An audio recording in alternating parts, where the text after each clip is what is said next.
Yeah, thank you guys for tuning in. Brad Garlinghouse, as you can see, is on fire. This is literally the third video this morning that I'm putting out on him. I've typed in his name in YouTube search, as you can see. Let's go there. See, there it's up top. I type in his name up top, YouTube search there, and yeah, there's a bunch of videos here about with him. And I just look at the date, 3 days ago. I just wanted to. I do this sometimes from credible sources to just give my brain, relax my brain from the readings, and just listen, right? Just as you listen to me, I'm listening to other people. So let's get into this video with it's brought to you by Fox. This is very fairly recent. It's kind of funny to weird to listen to some of the talking points that I've been reading about all week. So yeah, let's get into this with Brad Garlinghouse. Let's watch together, guys. The crypto XRP has been going parabolic over the last day or so. Look at it now, up 24% to 48 cents. As there are some developments in the legal battle between Ripple and the Securities and Exchange Commission. Here to discuss all of the latest developments, Ripple CEO Brad Garlinghouse and our own Charlie Gasparino. Charlie. Thank you. Brad, good to see you. Before we get into this, your continuing saga with the SEC, Jamie Dimon called crypto a decentralized Ponzi scheme yesterday before Congress. I read that. Look, I think very notable people, including Jamie Dimon, have called it a fraud. Warren Buffett, I think, had some negative comments. Right. Look, I think we've reached a point where we know this industry is not going away. It's here to stay. You're talking about $1 trillion of value. And I think ultimately these things, as we've talked about here on this show before, are going to be measured by what utility, what problem are you solving. And so, for him to call it a Ponzi scheme, there's 50 million people here in the United States who have direct exposure to crypto that might disagree with him. Well, let's get to XRP because the Twitterverse is going nuts over your appearance right now on Fox Business with Charlie. And XRP, of course, the native coin to the Ripple.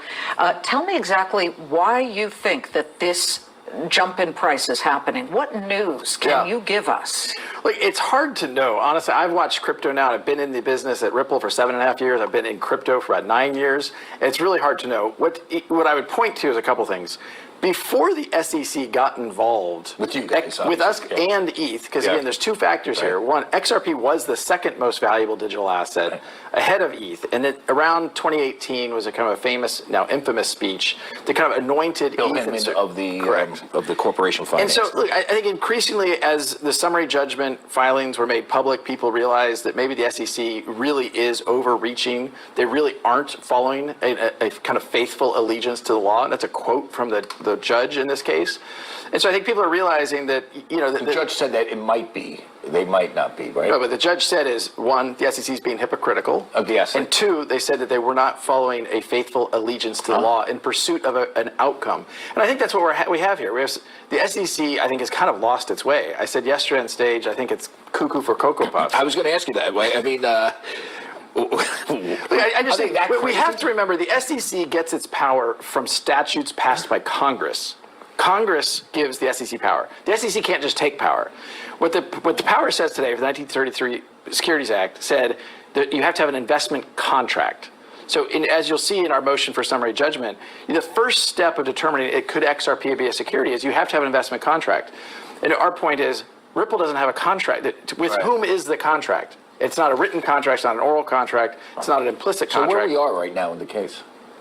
So the summaries for the motions for summary judgment were just filed last week. They were made public on Saturday, which I'll mention very briefly. We had agreed with the judge and with the SEC to release those on Monday. They jumped the gun. And it's just this constant, I think, disrespect to the court process, right, which we've seen time and time again. The judge in this case has ruled 5 different times that the notes associated with that infamous speech we're talking about should be turned over to Ripple. And they didn't we want to still do don't it. have them. You still don't have them. So the case, she's going to make a decision on whether it goes to trial or not, or whether she'll just rule from the bench, right? So yeah, I think we expect that there won't be a trial because trials and juries are really to determine if there's uncertainty about facts. Right. The facts here really aren't very much dispute. The law is in dispute. You think she's going to? We think she has the information to make a ruling, and we think it's very clear that the SEC is grossly overreaching their authority. Before we go, what is your relationship with this gentleman, Ryan? What's his name? Ms. Smelkus. Smelkus. What is this? No, he calls me Garlic House. I call him Smelkus. His name's Ryan Selkus. He's a very smart guy. He runs. He's sometimes he runs what? He runs Masari, which is a crypto information service. Exactly. He hosts right now in New York City. This is you dunking him. Well, I cheated. The dunk tank, it turns out, is hard. Yeah. This is going to laugh at me now. Well, it worked. It did work. Now you guys have a love-hate thing going, right? More hate? Look, as we have talked about, people's persona on Twitter can be quite different than their persona in person. Right. And I think he's run a great conference, and he's part of the kind of conversation of how to bring crypto into the future. But he said some stuff on So he's Twitter. kind of a jerk on Twitter. That would be an understatement. Oh, really? But you could go read. I mean, well, I don't know. What do you call you? I'm not. Safe space. Charlie knows from jerks on Twitter. By the way, I get trolled on Twitter a lot. And there was one guy, I don't want to say his name, we went back and forth on Twitter a lot. Now we're very close. We talk every day. I like Maybe Ryan Selkus and I have a bromance budding. We'll see. Dinner, maybe? Yeah. There you go, guys. Brad Garlinghouse showing off his character. This guy seemed like a decent guy, and touching on many points of what's been going on with XRP, Ripple, and the SEC, and with the summary case coming up being submitted last week. He also mentioned in a prior video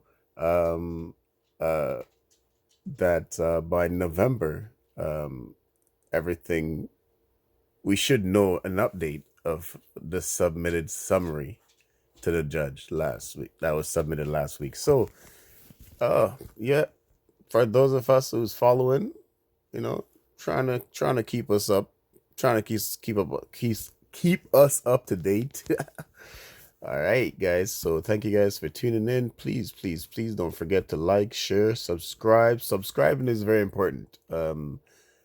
Thank you for the view. Thank you for coming on. Subscribing is very important. I'm learning this much about YouTube. So please, guys, subscribe to the channel. You don't have to put on a notification bell. The videos will be here for you, waiting for you, if you subscribe. All right. So take care. Have a good morning.